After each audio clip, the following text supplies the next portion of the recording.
The Center for Research in Posthumanities, Bankura University presents a two-day international conference on post-human condition in the Anthropocene, 2nd and March 3, 2024.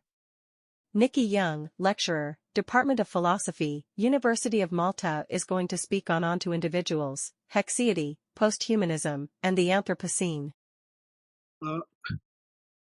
We are going to begin our next session.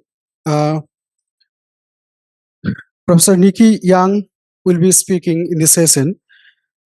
It's my pleasure and honor to introduce Professor Niki Young. Professor Young lectures philosophy at the University of Malta.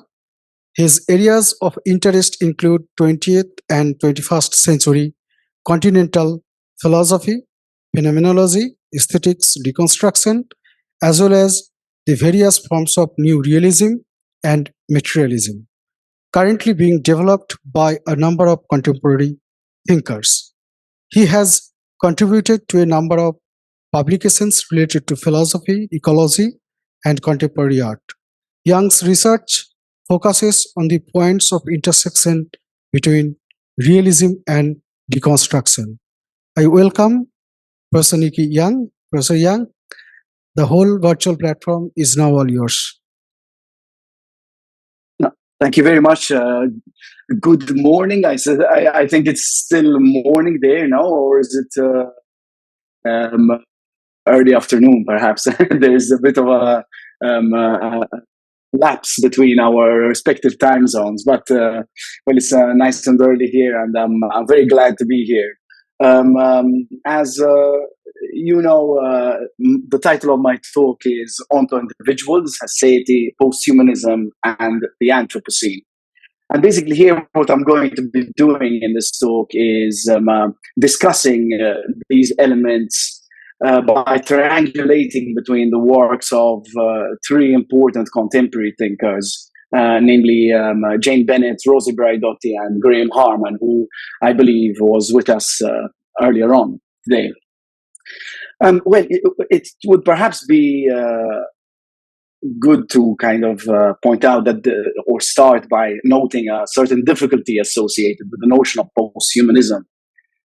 For it has been used as a very loose umbrella term describing a vast number of varied positions, such as philosophical posthumanism, critical posthumanism, transhumanism, new materialism, object-oriented ontology, just to name a few. Of course, these positions can sometimes be antithetical in terms of their foundations and even their goals. So, for example, transhumanism is sometimes described as a subset of posthumanism, but transhumanism continues on the tradition of the Enlightenment, whilst posthumanism takes a more critical approach. So in order to set the ball rolling, I shall first start by giving a working definition of my sense of posthumanism. And I've isolated at least 5 interrelated theses. Well, the first one is obviously the rejection of anthropocentrism, namely the idea that the human is to be regarded as the most important creature on this planet, and perhaps the universe. Secondly, and relatedly, there is also the questioning of the humanist understanding of man, of a certain idea of the human based on rationality, language, progress, etc., etc., etc. Well, as Giorgio Agamben reminds us, the human does not fall from the sky. It is the product of an anthropological machine. It is instituted and maintained by virtue of this border patrol separating the human from everything else that is allegedly non-human, such as, in his case, the animal. Of course, Rosi Braidotti also points out that the human of humanism is some kind of universal standard, the form universalis, constructed around this politics of inclusion and exclusion. And I quote Rosi Braidotti, transposing a specific mode of being human into a generalized standard. So, of course, there is nothing natural about the human. Everything here seems to be the product of a certain definition of what it means to be human. The third element of posthumanism is, of course, an increased attention to science without reducing thought to scientism, science worship, especially concerning the complex relation, the complex human relation to technology. For example, Rosi Braidotti's philosophy emphasizes a certain complex relation to technology. On the one hand, and this is for me very interesting, she recognizes that the global economy has a techno-scientific structure. So it trades on life itself, notions of genetic engineering, stem cell research, biotechnology, etc. They essentially characterize life as information. And there is a sense in which this is one of the kind of most popular contemporary definitions of life as nothing but information. I'll get to this later on. Of course, on the other hand, there are also some important advantages to this technological age, because something like molecular biology, for example, teaches us that life is self-organizing, while and relational, of course, that life does not need anything applied from the outside in order to come into being. The fourth characteristic of posthumanism, at least as I see it, is the rejection of dualisms, namely the dualism separating the human from the non-human, nature from culture, the subject from the object, and the natural from the technical. I'll get toward this later on in my talk. And of course, fifth and finally, posthumanism reframes ethico-political issues in light of all that I have just discussed. Of course, this list is partial and it marginally glosses over the myriad differences between various posthumanist positions, but I think they should at least suffice for our purposes here. So, of course, the talk here links posthumanism to the Anthropocene. And we can easily say that these five theses of posthumanism, as I have outlined them, bear some relation to a certain philosophical interpretation of the Anthropocene. So, say, for instance, the notion of the Anthropocene can be used and has been used to challenge the human-non-human binary. It has also been used towards the rethinking of the human-technological relation. And of course, it also reconfigures our place in nature, as well as our ethico-political practices. Now, the number of recent responses to the notion of the Anthropocene has been astounding. We risk making the Anthropocene, as Rosi Braidotti says, an anthropomeme, right? And there is a sense in which there are certain dangers associated with certain understanding of the Anthropocene. There are too many, of course, interpretations to go through in this relatively short time frame. So I will here stick to a couple of worries related to this notion of the Anthropocene. Of course, the first one is the one outlined by Graham Harman, who kind of implies that a certain understanding of the Anthropocene can be onto-taxonomical, since it postulates the idea that there are two entities, namely man and nature, which are either deeply entwined, we are one with nature and therefore we should take care of it, or radically different, we are separated from nature and therefore can save it. Of course, both these discourses are different, but both of them are onto-taxonomical, at least according to Graham Harman's definition, in that they start by assuming that there are two entities, man and nature, and that these two are either sutured together from the start or separated from the start. Relatedly, my colleague here at the University of Malta, Maria Grech, has written a wonderful book, Spectrality and Survivance, recently. And she has argued that she meditates on this notion of the Anthropocene. Well, as I see it, Greg gives critique of certain understandings of the Anthropocene, and also her own positive idea of what the Anthropocene may mean via the Derridian approach. I invite, of course, attendees to read this wonderful book, but I shall here focus on the negative aspects concerning the Anthropocene, according to Maria. Well, she has argued that some see the Anthropocene as bearing witness to the evolution of the human. So, sort of, that we are so great that we have managed to alter the face of the earth, while others seem to express concern about our inevitable demise due to our collapsing environment. Of course, these two seem to be opposite discourses, but what is interesting about Greg's approach is that she calls both peculiar in at least two senses. First, because the logic of this discourse mirrors the human to the extent that it gives us humans a central and exceptional role in the shaping of the environment, right? According to this idea, humans are preserved in the geological strata. So we are written into, so to speak, the geological strata, only to be then retrieved later on. Second, this discourse seems to retroject the present by reflecting it back from the vantage point of an imagined future.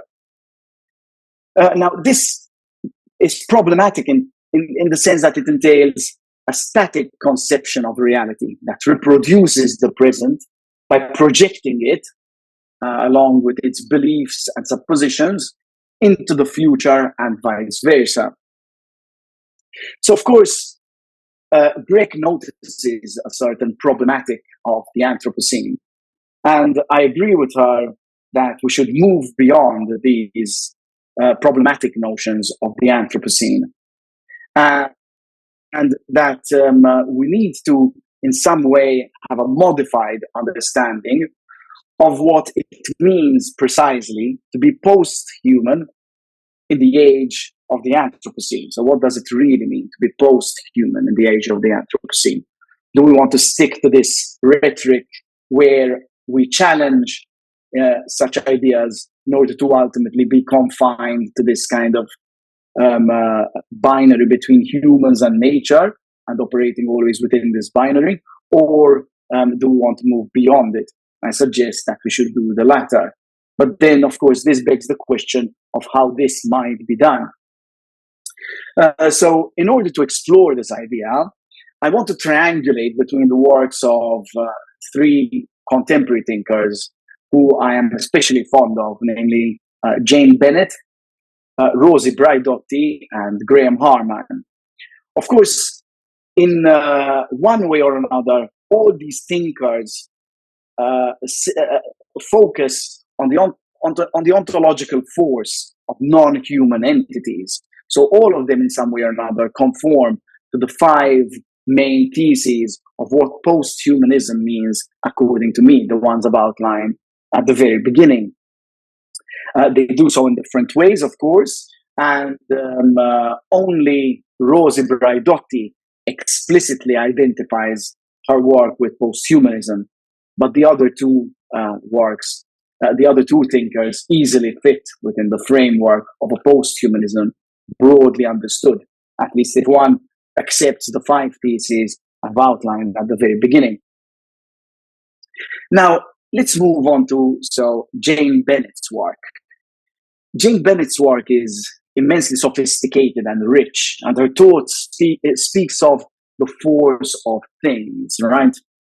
In her major work, especially Vibrant Matter.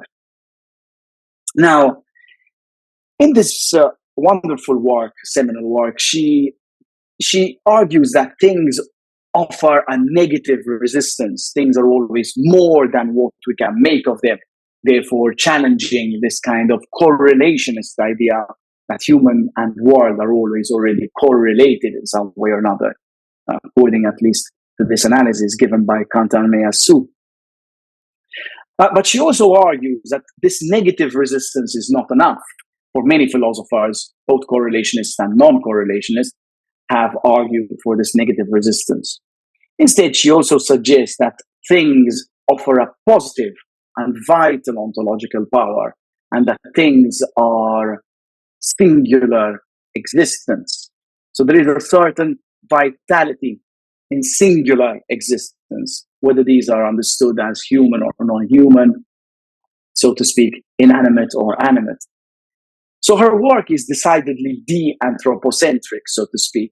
It seeks to challenge the idea that the human is the be-all and end-all of reality. So she insists at the very beginning of her work that, I quote, "We are also non-human, and things too are vital players in the world." Of course, it is easy to understand what she means here. There is a continuity between the human and the non-human, especially when one considers, for example, the extent to which non-human entities play a vital role in the sustenance of our daily lives. And also, of course, when you consider, for example, the notion of the human microbiome and the idea that non-human microorganisms outnumber our human cells inside our bodies exponentially. So here we begin to get a sense of what Jane Bennett is really talking about. Nevertheless, Bennett is very careful to emphasize in her work that things aren't fixed substances. So this vitality is inherent in things, but at the same time, of course, she argues that this vitality is not something imposed upon things from the outside, as with the hylomorphic model, where matter takes on a specific form which is imposed on it. For her, things aren't fixed substances, right? Whether these are understood in the sense of an individual thing, or a fixed individual thing, or general class of things. So things aren't fixed substances, she insists, but rather, as I quote, as much force as entity, as much energy as matter, as much intensity as extension. Here we begin to get a sense that Jane Bennett ultimately wants to talk about things, and I agree that she does in rich ways, but ultimately there is also a sense in which she is talking about forces. And we may very well question the extent to which a force can be also a thing, and the extent to which things can be reduced to forces. But this is the subject for another talk, of course. Second, she insists that things aren't atomistic, they are not detached from one another, but congregational. They are assemblages, so to speak, to use a Deleuzian and Benettandian term. Since, I quote, an actant never really acts alone. Here we see her nod to Latour using the term actor, actant, right? And she insists that something is only insofar as it acts. This is what she means by atomistic, right? Not atomistic, because things are defined by their relation, right? As Latour says, an actor is nothing but what it perturbs or creates, right? So everything is insofar as there's inner relation. And this is important to note, of course, because of what I shall be discussing later on. So, of course, Jane Bennett, in spite of her talk of the force of things, her rich talk of the force of things, she insists that things are always already relationally constituted. Things are always already actants. So, for example, she says that each body is continuously affecting and being affected by other bodies. And the rich example she gives us, the wonderful example she gives us in her book, is the case of omega-3 fatty acids, which were crucial to the development of our specific human capacities. So what we think is something inanimate, omega-3 fatty acids, turns out to be crucial, the condition of possibility for the development of what we think is our most special trait. right? And that which defines us, namely thought, and this the ability to reason. So for Bennett, this vibrant matter is ultimately characterized by an active becoming. There is a constant flux of becoming, which Bennett is referring to in her work. Things aren't fixed substances. Change is not intermittent, but constant. In fact, it is the defining feature of things. Things are actors, actants. So, vital materiality is primarily a force, as we can see. It is energy, as much energy as matter, at least, or as much intensity as extension. But this vital materiality congeals into bodies, she says, and bodies, in turn, seek to persevere in their being, right? So here she uses the well-known Spinoza's concept of conatus. Things persist in their being. This is what momentarily identifies a thing, this conatus, this desire to persist in its being. And of course, there is much to say about the relationship between Spinoza and Jane Bennett, because of course Spinoza remains one of the fundamental influences of her work. But I shall return to this later on. So of course here, Bennett is arguing, or at least is trying to argue, that this notion of vibrant matter entails that entities are both systems and things. And I wonder whether we can have both systems and things, as Jane Bennett herself suggests in the essay by the same title, Systems and Things, a reply in which she replies to the work of Graham Harman and Timothy Morton. Can we really have systems and things, as Jane Bennett suggests? Well, perhaps, but only if things are ultimately conceived of, at least if we take Bennett's word, as highly relational and affective actants. Now, of course, here we are trying to balance this between the notion of a system and the notion of a thing. But ultimately, her work risks overemphasizing the system at the expense of the thing. Namely, my question, right, is what remains of a thing once it has been defined in terms of a system, in terms of an intrinsic relationality, according to which something is nothing but its relations, right? So the problem encountered by Latour here persists. If an actor is nothing but its actions, and if an actor is reduced to its relations, then we risk having a relationality slide into what Graham Harman actually called a relationism, according to which nothing moves, according to which everything is static. If everything is from time to time defined and being affected and affecting everything else, then everything ultimately is reduced to everything else. But the question is, how do things change? So I agree with Harman that this relationality risks a slide to relationism and ultimately into a holism. Now, we have seen here what Jane Bennett argues for in her rich view of vibrant materiality. And we can easily relate this to the work of Rosi Braidotti, to whom I shall now turn. Well, Rosi Braidotti situates her work within the critique of humanism and anthropocentrism.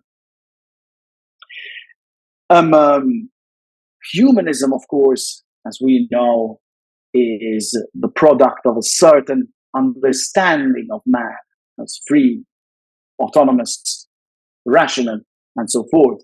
And of course, here I use the term man intentionally, because of course, the human of humanism this exclusionary of that which is allegedly other than or inferior to the human. And this includes, of course, women, animals, children, and so forth. Now, Rosi Braidotti's critique of humanism, at least her goal when she critiques humanism, is not to embrace the anti-humanist, the infamous anti-humanist death of the subject. Instead, what she wishes to do is to resituate, relocate, to broaden this notion of the subject within a process-oriented political ontology, according to which subjects are defined via processes of negotiation, as she says.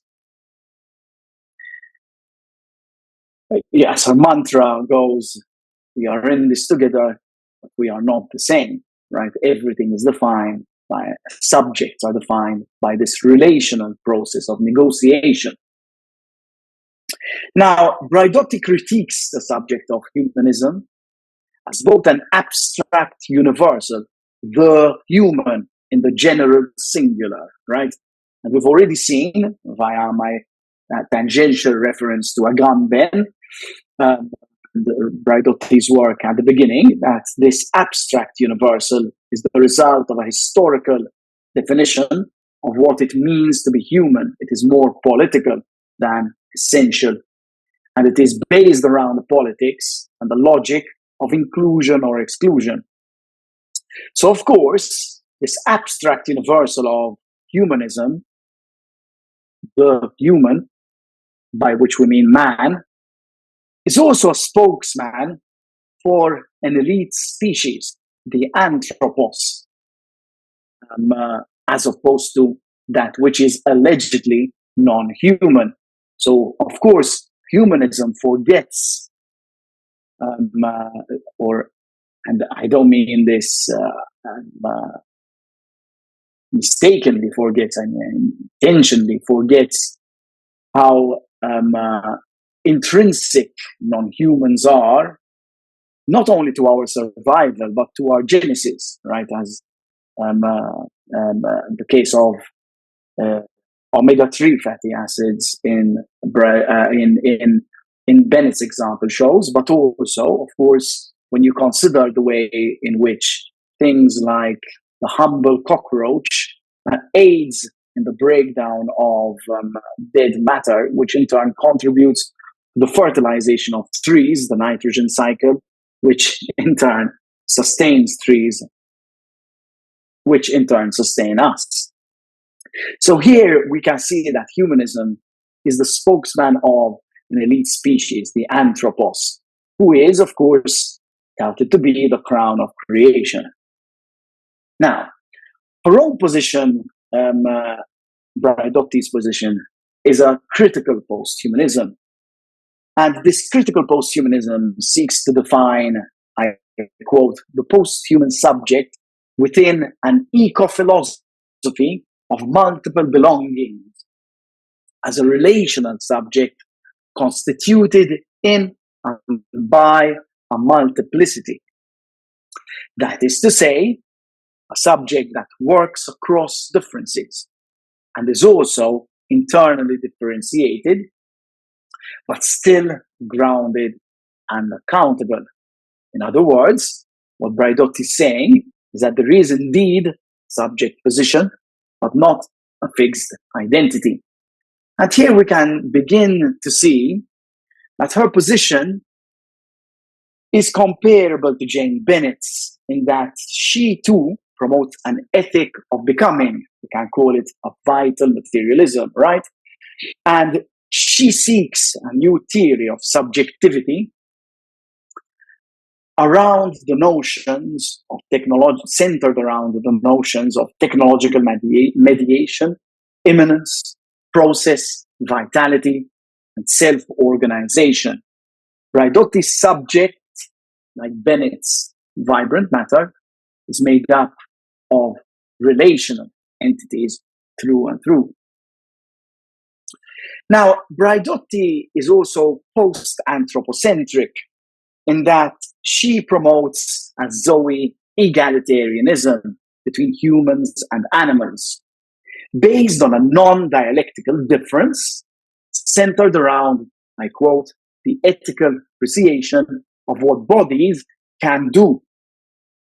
So like Bennett, Braidotti seeks a vitalist and self-organizing materiality which views subjectivity as an assemblage that is not exclusive to the anthropos, to the human.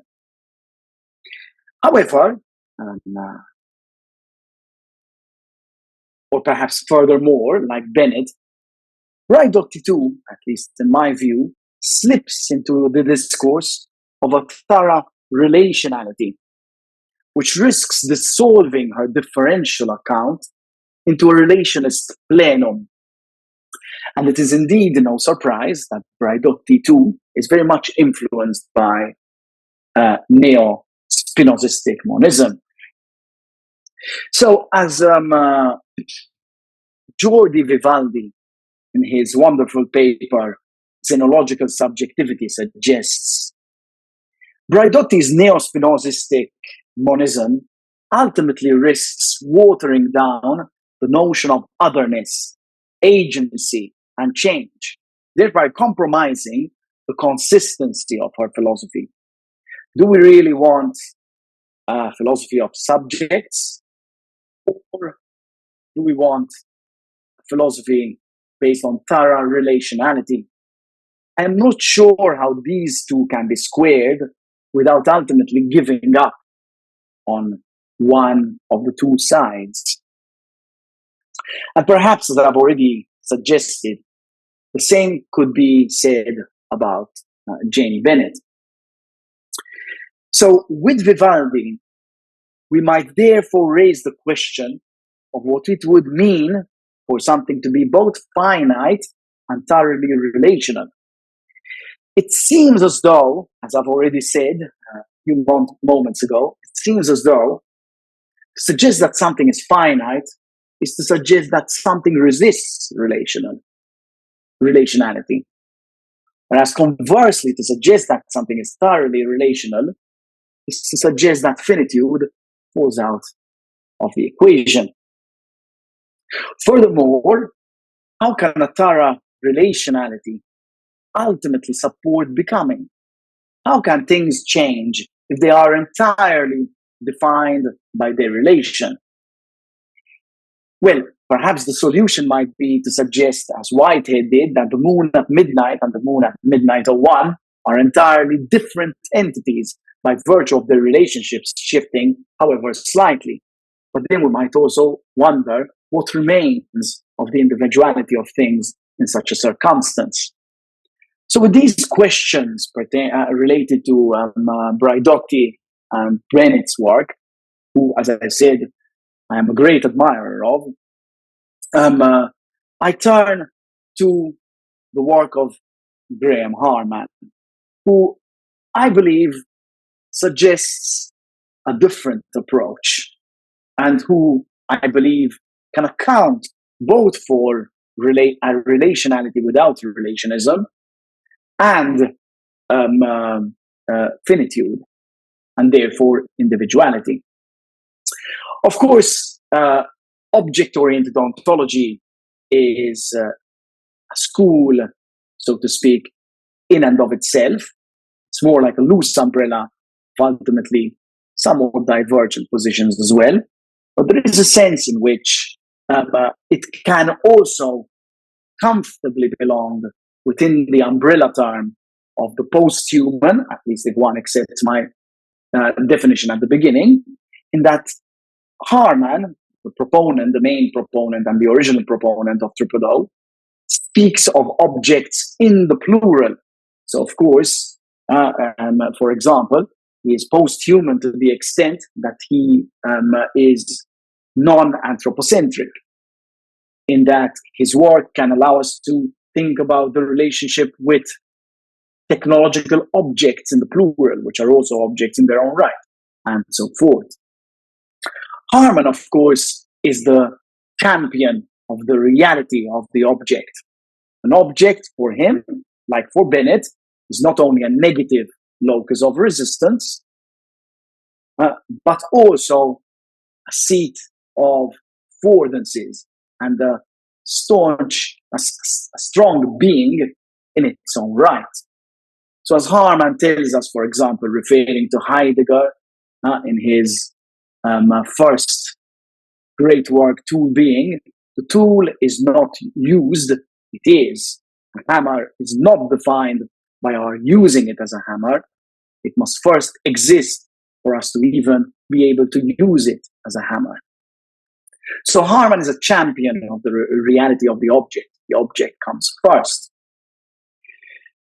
Objects, as Harman says, are the root of all philosophy. Now, his philosophy, interestingly, can be said to be monistic in the limited sense that for him there are only objects, and he defines objects in a very, very broad sense, to include physical objects, ideal objects, physical objects, all sorts of objects, count fictional objects as objects in their own right in Harman's philosophy. So, of course, he is monistic and also inflationist when it comes to the reality of objects, and it has worried some people. But this does not worry me because, as Harman rightly says, it's better to start with an overly broad definition of what counts as an object and then perhaps eliminate some of them as one goes along. But of course, he's not only a monist, he's also pluralistic. His philosophy is also a pluralism, insofar as he believes there are infinitely many objects. There is what he calls an infinite regress of objects wrapped up in objects, wrapped up in objects. This is insofar as there are only objects, and that objects themselves are actually assemblages, unified assemblages of other sub-objects. Well, Harman's philosophy, as is well known, critiques forms of mining. For Harman, philosophy, to some extent, but also other disciplines, have been guilty of reducing the reality of the object, either downwards, by saying that an object is nothing more than its parts, or upwards, by saying that something is nothing more than its relations. Of course, this sometimes comes, these two sometimes come together. Harman calls this position dual mining. And as an example, he gives the case of scientific materialism, which at once says that there is nothing but some kind of layer of ultimate reality, which can at the same time be reduced to our mathematical models. Now, Harman would argue, and indeed he has suggested this in his works vis-a-vis Jane Bennett for sure, and to be honest, I'm not sure if he's ever tackled Braidotti in this respect, but he has definitely characterized Bennett, and one can include also Braidotti, as overminers. Why? Because they overmine entities into their relations. As we've already seen, Braidotti speaks of subjectivity, a broad sense of subjectivity. Jane Bennett speaks of vital materiality, vibrant matter. But ultimately, both of these thinkers argue that things are nothing but their relations. Harman critiques this notion of mining, the idea that things are reducible, with the irreducible reality of the object. He insists that things are always more than their parts and more than their relations. And he articulates this by the notion of withdrawal, that things withdraw from their relations. They're always more than what we make of them. They are always more than their fundamental constituent parts. They are more than their constituent parts because, of course, things can withstand, to a certain extent, to a large extent, changes in their parts. and they are also more to the, than their relations, insofar as it's clear that my use of the hammer does not exhaust the reality of the hammer. Now, Harman has also articulated this position in terms of a vacuum-sealed actuality, which in Two Being he contextualizes specifically against the philosophy of Whitehead. Of course, in time, this has been forgotten, and this concept of a vacuum-sealed object has been criticized as a kind of as though Harman says that something is nothing but its relation. It reposes in an internal world of Platonic forms where nothing touches anything else. Of course, I believe, it's not actually my belief, it is fairly clear when one reads Harman's work closely enough that this is, of course, untrue. Things do relate in Harman's philosophy, but they do so indirectly. They, so to speak, to use terminology originally used by Jean-Luc Nancy, they touch without touching. They must communicate for anything to happen at all, but this communication has to be intermittent. It is not automatic. Things aren't automatically related. They are not automatically touching one another. Something has to happen for things to be able to interact. Harman calls this situation of indirect relation between objects vicarious causation. It's too complex and too rich to discuss in this relatively short talk, but I invite listeners to consult Harman's paper on vicarious causation for further information on this position. So, of course, Harman's idea that things are vacuum sealed is to some extent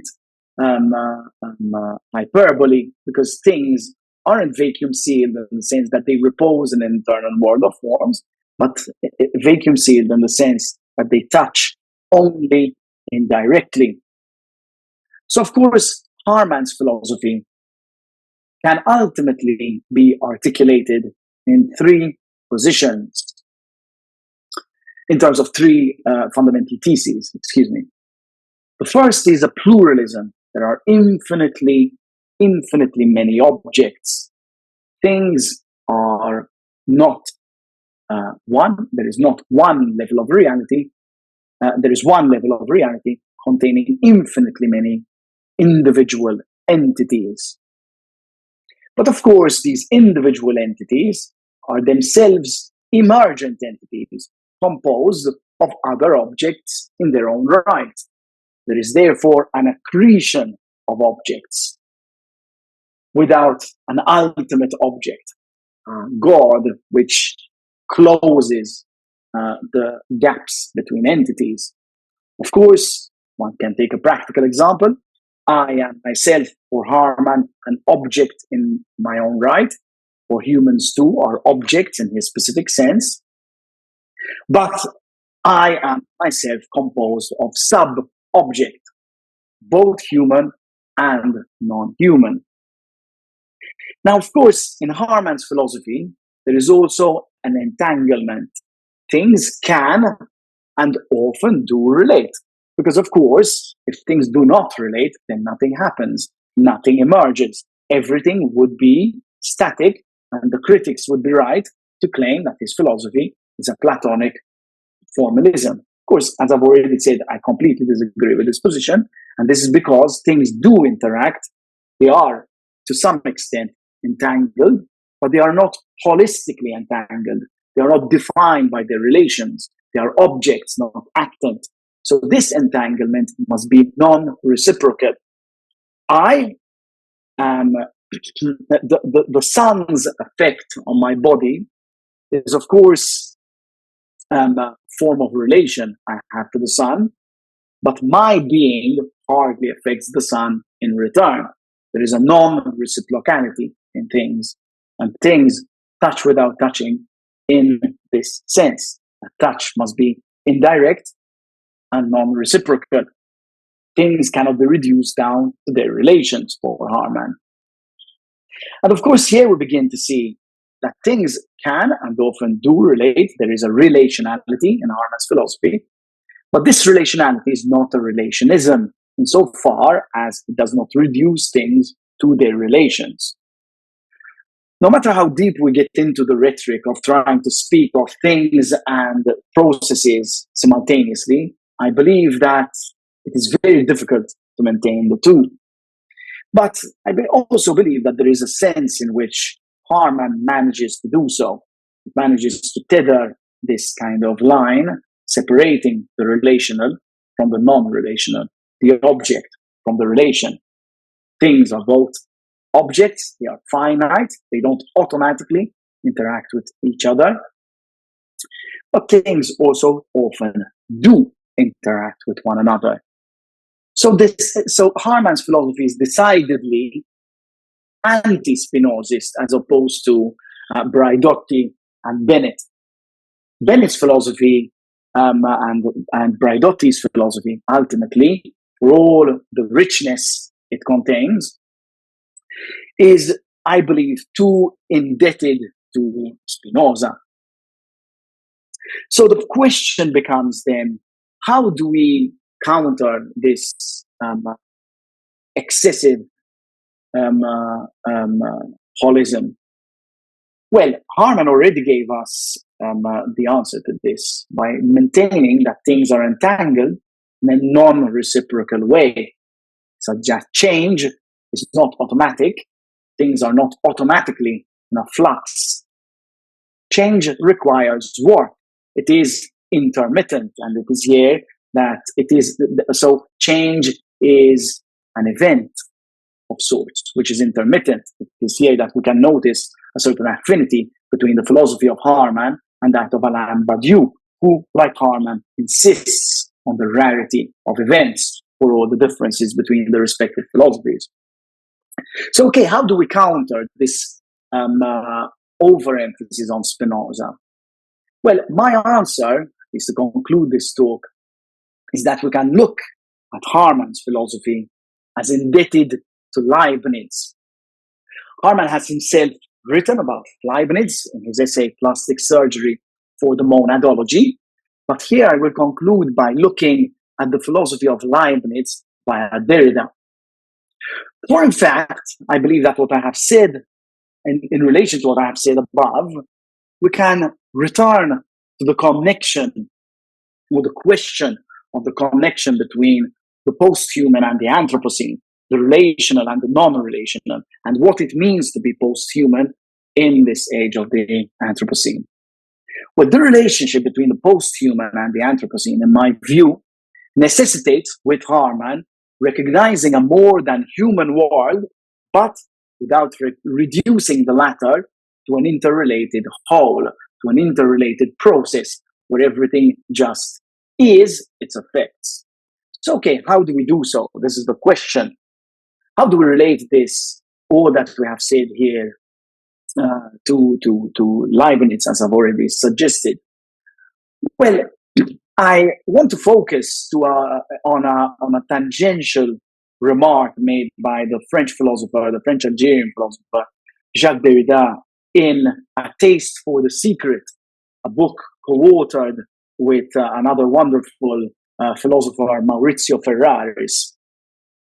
Well, Ferraris at one point in this book raises the question regarding place, understood in a very general sense.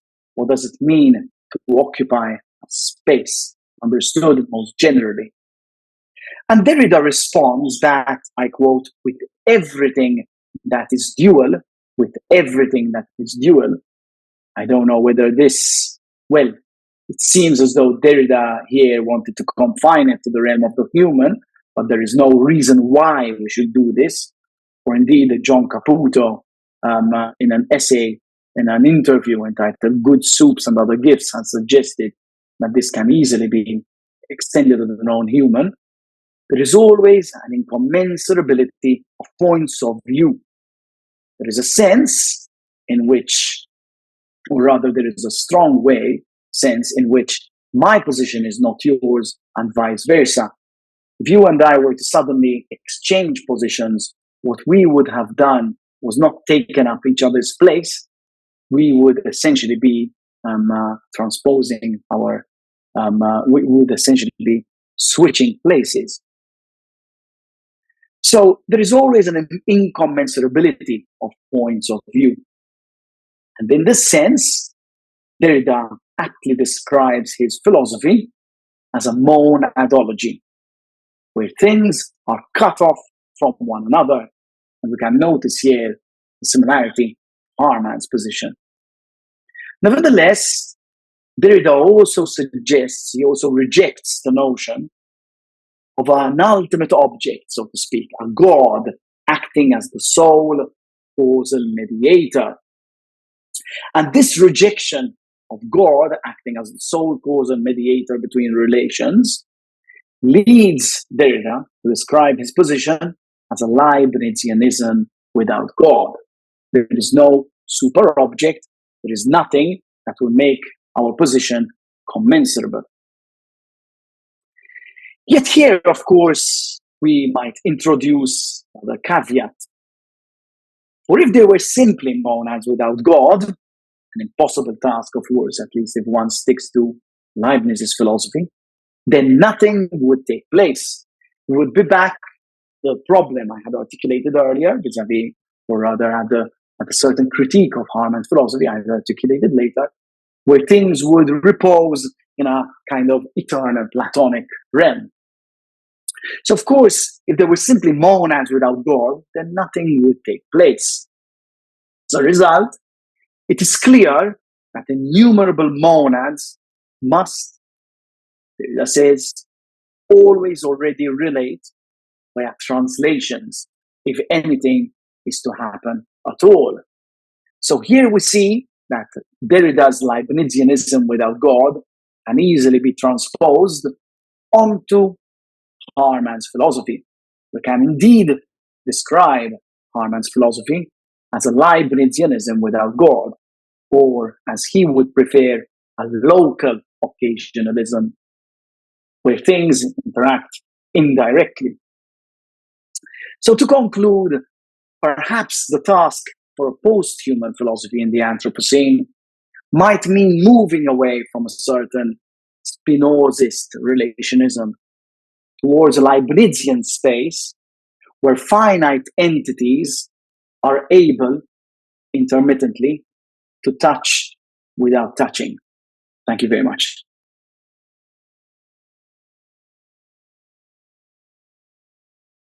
Thank you, sir.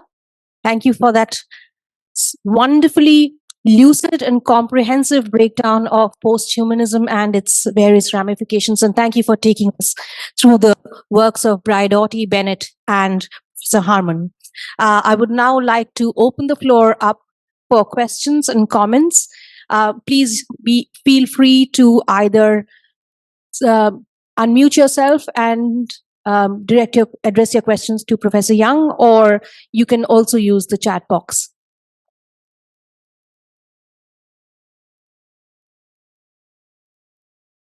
Hello, Professor Young. I would need the permission to ask the question if possible. May I, or should I ask the question? Yes. Sure. Yes. So I have a question. The question is that, do we really need to establish a proper theory about critical posthumanism, right? And should we connect it with anthropocentrism and so many other theories as well? But do we need the critical analogy of this particular theory? Yeah, so if I understand you correctly, you are asking whether kind of we should stick to a critical posthumanism now when it comes to the Anthropocene. Well, yes, I tend to agree with you. Hence, I do not see critical posthumanism as having kind of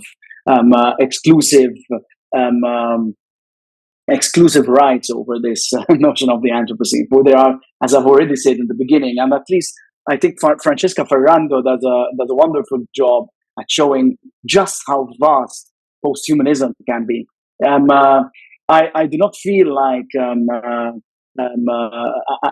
I feel like critical posthumanism, and I don't want to feel like I don't want to sound like I am unsympathetic completely to Braidotti's work, because I think there is a lot of richness there. But I think that the notion of the Anthropocene can be approached in various ways. With, for example, Graham Harman's work being one of the possible ways in which we can look at the Anthropocene. Yes, I think.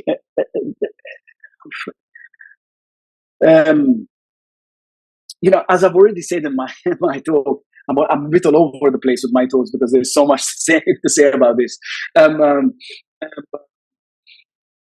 I think Braidotti is perfectly right to say that the notion of the Anthropocene became a kind of anthropomeme, with dispersed everywhere, with talks of the end of days and all this kind of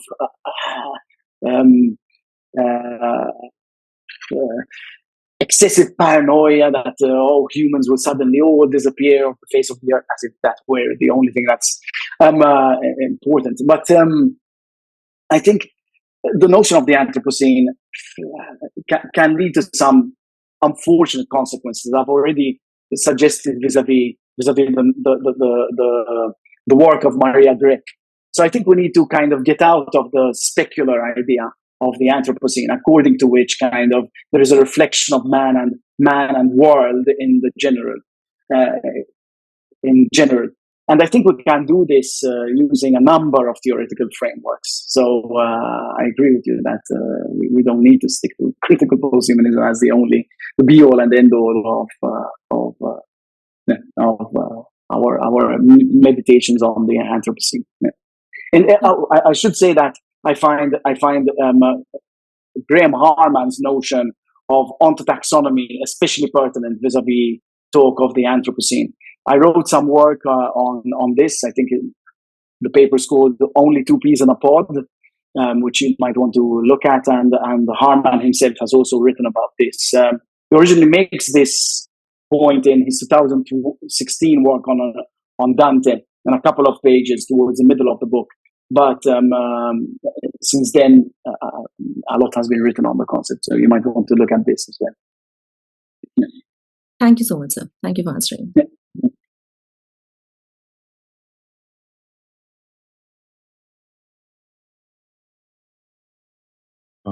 Hello, good morning, good afternoon. Hey, Adam. Everyone. I should tell you before you, congratulations. I know that you've recently defended your Thank you. PhD successfully. Thank you. I have a question regarding Harman's philosophy. What you think about this topic? What is a bit of a trouble for me in Harman's really wonderful and very interesting philosophy is this infinite regress. Like, he seems to say that reality is made of like an infinite regress of objects, but how does nothingness and like the possibility of nothing existing fit into this, if at all? Like, what place does nothingness have in his ontology?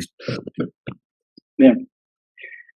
Ooh, this is a very difficult question, and I'm not sure I can answer it in. Okay, so for me, just to be sure, I should be perhaps correct here to say that Harman tends to waver on this point. Sometimes he says that there is an infinite regress of objects wrapped up in objects. This is the and I use the term as a compliment, the rhetoric he employs in Tool Being, right, where he says there is an infinite regress of objects. Sometimes he sticks to an indefinite regress of objects.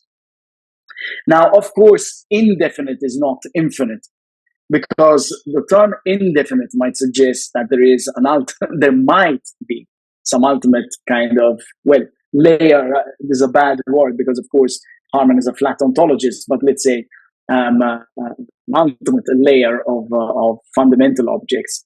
I think he would not want to do this precisely because it would risk a certain reductionism of sorts. Because if there is an ultimate layer, then of course, in theory, we could model perhaps, or approximate this fundamental layer. So I don't know, it would reek too much of a kind of overmining, right?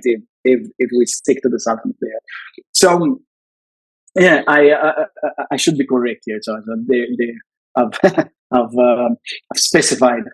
Well, about nothing, yes, because if we do stick to the idea that there is an infinite regress of objects, then of course nothing falls out of the equation. There is always already everything. So I think there might not be place for nothing in Harman's philosophy, at least if we stick to Harman's original position.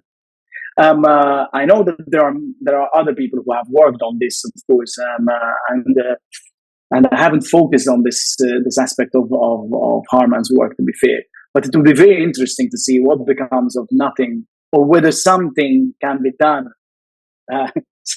or whether we can have something out of nothing. That's pardon the pun in Harman's work. So yeah, I think that's my provisional response to this very pertinent, interesting question.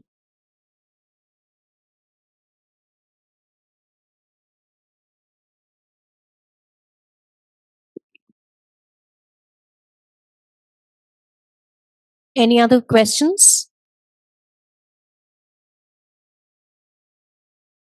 You can either type in the chat box, or you can ask Professor Young directly.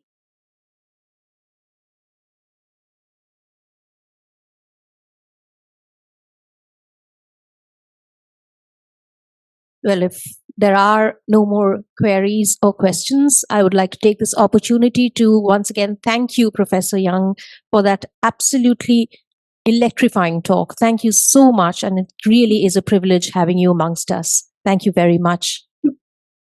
Thank you for having me here. It was great. I've enjoyed it. Thank you very, very much.